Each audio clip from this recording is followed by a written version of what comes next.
অষ্টম শ্রেণীর প্রশ্নের উত্তরগুলো আমি করে দিচ্ছি।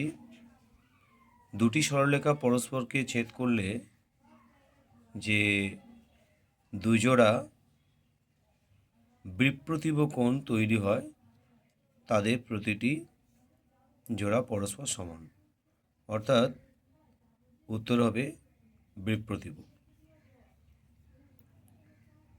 ক্ষয়ের জ্যামিতির জনক আমরা ইউক্লিডকে বলে থাকি। জ্যামিতির জনক ইউক্লিড, অর্থাৎ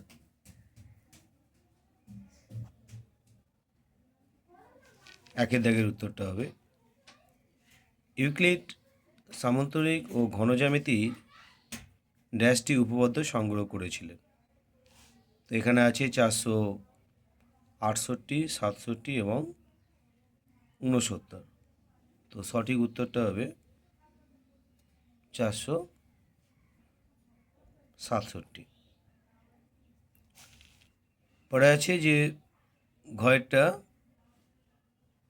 দুটি বিন্দু দিয়ে কতগুলি সরলরেখা আঁকা যাবে।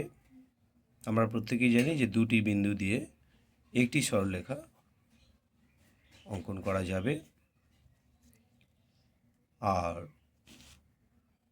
উমরটায় আছে 60 ডিগ্রি কোণের বিপ্রতীব কোণ কত।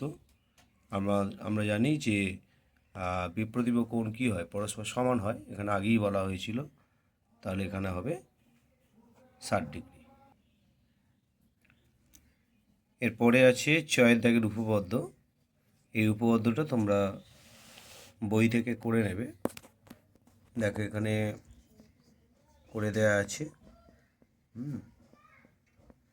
এবি এবং বিসি সরলরেখা ও বিন্দুতে ছেদ করেছে। প্রমাণ করতে হবে কি না বিপরীত জোড়া বিপ্রতীব কোণ এবং তাদের সমষ্টি সমান হবে।